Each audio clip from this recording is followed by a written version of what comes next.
So you just bought Bible Brawl. Now what? Well, inside every box, you're going to find our original rulebook. Scrap that. If your game didn't come with the new updated rulebook, make sure you go and find that on our website or shoot us a direct message and we will make sure that you have that new updated rulebook. It just goes into a lot more depth of how to play the game, all the elements to it and what's all involved and everything that's included in the box. So if you don't have that, make sure you get that. Now, when you open up your box, you're going to have some character cards. You'll have some action cards. And you'll have some tokens. So like I said, the game is made up of character cards and action cards. And the whole premise of the game is battling your character cards against opponents' character cards and seeing who can come away with the most honor. Now, in the character cards, they're made up of warriors, prophets, no class, beasts, giants, kings, priests, and judges. Now for the action cards, they're made up of event cards, backup cards, and location cards. Now there are specific things that you need to know about each of these cards, but we'll talk about that in a little bit. So let's talk about game setup. What you're going to do is you're going to separate the character cards from the action cards. And they're signified by the colors. Action cards are blue, green, and red.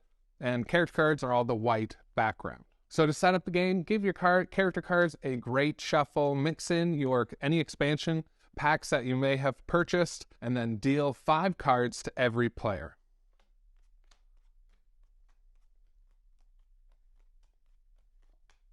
Now after dealing 5 character cards to each player, you're going to do character drafting. And what this is you're going to look at all 5 cards that were dealt to you. You're going to look at their abilities and honor and see which one that you want to keep. And you're going to pick 1 card out of the 5 that were dealt to you. Pick your card and place it face down in front of you. Take the 4 and pass the remaining 4 to the player to your left. Now when you were handed the 4 from your right, take a look at those 4 and pick the one you want to keep. And pass the remaining 3 to the player to your left. Continue this process until you've been handed the 1 final card from the player of your right, and now you have your 5 cards that you're going to start the game with.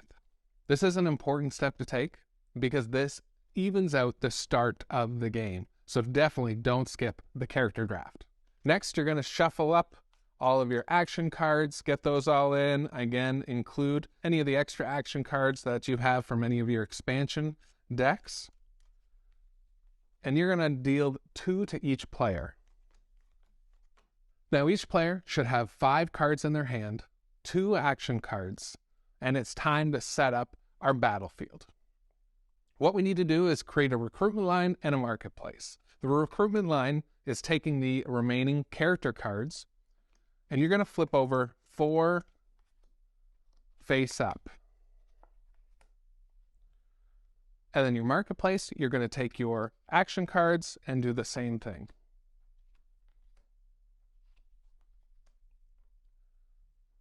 The recruitment line and the marketplace, this can be placed anywhere that's best on your table. Just make sure it's centrally located so that each of the players are able to see what cards are available and be able to reach them. Now, how the recruitment line and the marketplace works is on your turn, you are able to purchase any of the face-up cards in the line, or you can also wipe out the entire line if you just need some better cards to be showing. But we'll talk a little bit more of what you're able to do on your turn in a little bit. The next thing you're going to do is take a look at your 5 cards, and we're going to do a blind reveal of our first 2 characters that are going to be on our battle line. It's important to note which cards you're going to go. Your strategy will start right from the beginning here on which cards you're going to want to put out there first. Some like to go hard-hitting right off the bat with their strong characters, and some like to place little weaker characters so they're not losing anything big right off the start. That's up to you to figure out what your strategy is going to be. Now, it's important to note that some characters are going to have a when revealed section in their character ability. This will come into play at the start of your very first turn. So not when it's flipped right there in this blind reveal, but at the start of your turn, that is when that will come into play. Once everyone has selected their 2 blind reveal cards face down, on the count of 3, everybody shows who they're starting the game out with. Now, the next thing is to decide what the honor amount is to win the game. We recommend a good solid game is the first to 20 honor collected, but if you're wanting a faster game, choose 10, choose 15, you choose the number of whatever you're wanting to play. And then to start, the youngest player goes first. So how do you play Bible Brawl? Well, Bible Brawl ultimately is the first person to reach the predetermined amount of honor wins the game. And you're going to go face-to-face against your opponents with the characters that you bring to the battlefield. So what's the battlefield? Well, the battlefield is everything that's out in front of us here. So let's take a look at that. So the battlefield, it's made up of different things. You have your recruitment line, you have your marketplace, you have a battle line, you have a back line, you have your honor pile, and you have your pouch. So the recruitment line. The recruitment line is made up of 4 face-up characters that you are able to purchase for their action point cost. When you purchase a character from the recruitment line, you pick that character and spend the amount of action points that it costs, and they go directly to your backline face-up.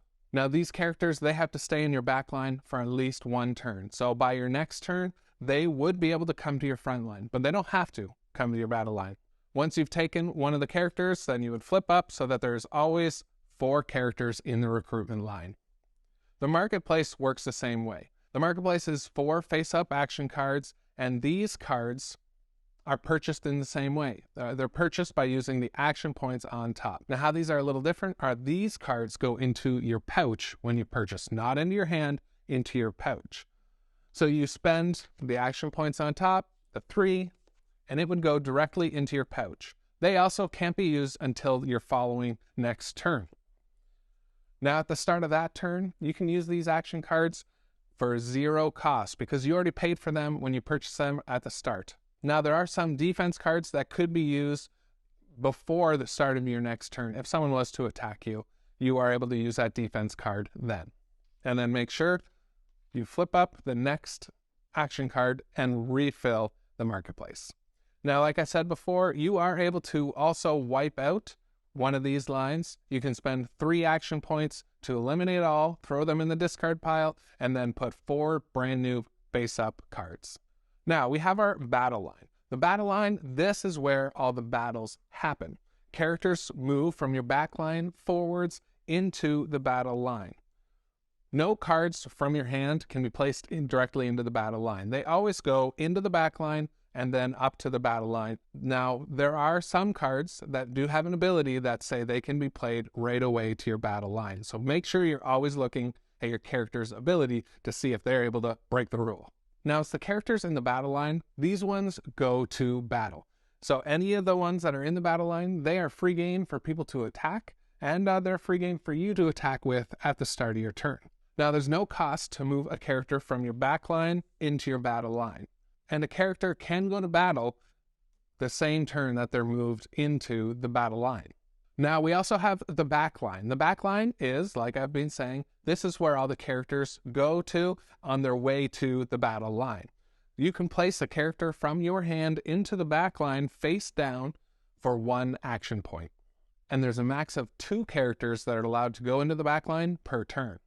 Now, once characters are placed in the back line, they have to wait for 1 whole turn until they are able to move up to the battle line. Now, you see some characters are face up and some characters are face down. Cards that from your hand go face down. Cards that are purchased from the recruitment line go face up. And it's important to know there are some cards that have an ability to attack the back line. So be a little cautious of who you have there face up because they are an easy target. Now, we also have the pouch. And the pouch is made up of any cards that you've purchased from the marketplace. These are not cards that come from your hand. When you have an action card in your hand, those are only played from your hand. They never go into the pouch. Cards that are played from the pouch are free to use because these are cards that you already purchased from the marketplace. So on your turn, you can use these at no cost of action points. Now you'll notice there is a max of 2 cards in your pouch, and you can't just throw these away. These have to be used in order to put a new one in its place. Now the battlefield also has our honor pile. This is where all the characters that we defeat go here. And then you track how many honor you have.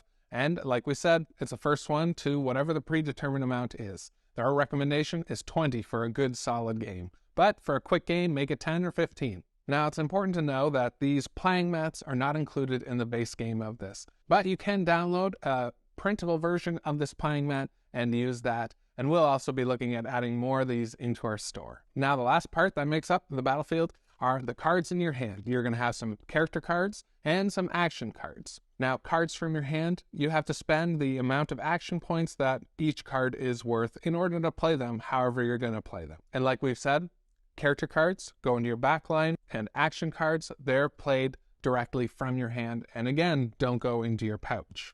Now, there's a maximum of 8 cards that are allowed to be in your hand, and when you've reached that max, you can discard any of the cards that you need to discard in order to keep collecting. Now, what can you do at the start of your turn? Each turn is made up of 5 action points, so let's take a look at what you're able to do with those 5 action points. One of the things you can do is recruit a character. Take a look at someone in the recruitment line. Now, if there's a character that you really want, take a look, spend the amount of required action points that are listed in the top left corner. That character, like we said before, goes face up in the back line. Now you can also purchase an action card. This is, like we've said, costs whatever the top left action point cost is for that card. Some are 0, some are 5. You choose wisely. These cards are then placed directly in your pouch. You can add a character to your back line. Choose one of the characters that you'd like to call into battle, place them face down in your back line, and next turn, if wanted, you could put them into battle. Now, you don't have to put the character in there, but you must always have one character in your battle line. Now, another thing you can do is brawl, the main thing in the game. Now, to win a brawl, you're going to have a higher attack than an opponent's defense. And you can find that right here at the side of the card. Now, ties go to the attacker. So as long as my opponent's defense isn't higher than a 6, my character would defeat their character. Now, when you've defeated their character, place their character into your honor pile and add the honor points to your total points. Now, your character that just finished the attack is going to be exhausted. This puts them at a -1 defense until their next turn. And then at the start of your next turn, they would go back ready to fight. Now, at the end of your turn, after you've finished everything you wanted to do, and you don't have to use all 5 action points, and you can't save any though. To end your turn, you're going to pick up either an action card or a character card and place it in your hand. So that concludes how you play Bible Brawl. Let us know if you have any questions or if anything was a little unclear. And then take a look at our frequently asked questions, take a look on our website, or go to the Bible Brawl Facebook group where we like to answer any questions you have. And send us a message. We love to help you learn how to play Bible Brawl.